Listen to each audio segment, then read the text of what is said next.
what is up everyone? It's Emily and welcome back to my channel. Today I have a book review of Rebel Robin. This is a Stranger Things novel and it follows Robin's story during season 1 of Stranger Things. Now listen, I don't know what I was expecting from a Stranger Things novel, but this was infinitely better. Normally I feel like when you read novelizations or novels based off of TV shows, it goes one way or the other. Like it's either freaking amazing, expands on characters that you love, expands on the lore or stories that you love, or it totally completely ruins everything, or they just fail to capture the voice and emotions of the character. And this book was so well done. Like, I really felt like I was reading Robin's thoughts on the page.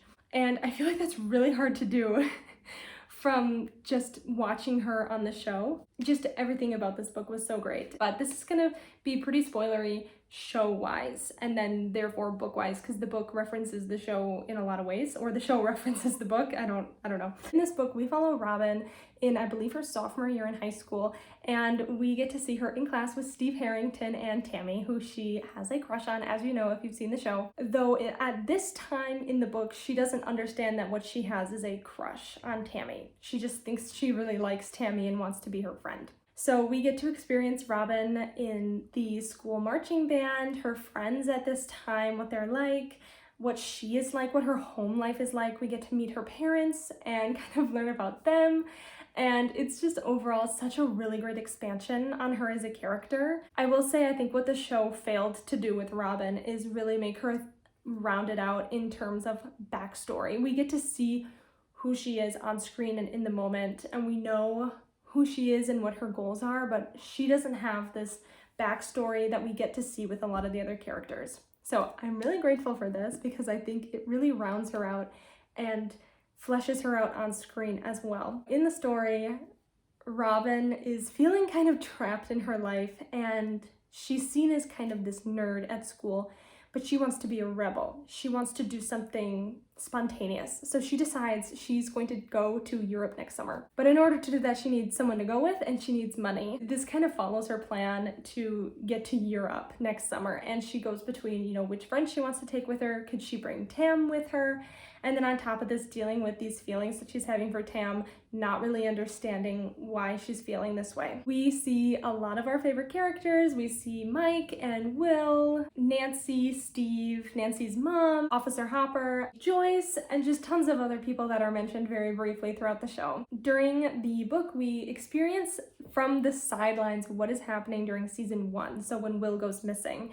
And we kind of get to see how that affects the other people in Hawkins, like the people who don't actually know what's going on with the Upside Down and everything, and like what the parents are saying and how the other kids are reacting. And I don't know, I just thought that was really interesting to see that from the other point of view. And of course, we get to follow Robin's coming out story and her realizing that she is gay herself and that she has feelings for Tammy and what that means to be gay in the 1980s. So I don't really want to give much more outside of that. I don't want to go into specifics plot-wise. I would say this reads very much just like a typical YA high school story set in the Stranger Things universe with a character that we kind of have an understanding of, which I think is why it works so well. I think if this was a book about someone else that we didn't really know or care about to begin with, I don't know if this book would stand up as well as it does.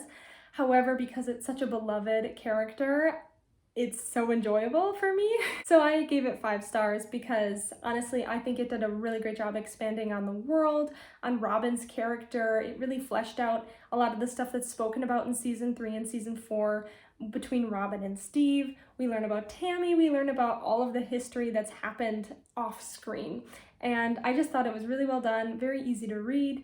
It's nothing groundbreaking. I don't think it'll change your life, but I think it's important for young queer people to read a story like this where someone who doesn't really know their sexuality comes to terms with it and it's just like, oh my gosh, it isn't that I just want to be her friend, like I really like this person. The pressures of dating a boy at this time for Robin and them thinking like, oh, you think you're just better than everyone else, like are none of us good enough for you? And it's like, nope, that's not it, I'm just not interested, but not understanding why that's the case. So I think it's a very important story and I think it's really, really well done. I really can't say that enough.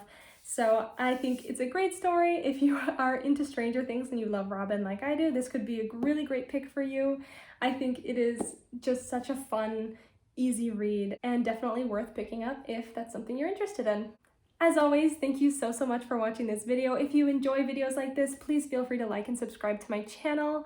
I hope you have a great rest of your day, and I can't wait to see you in the next one.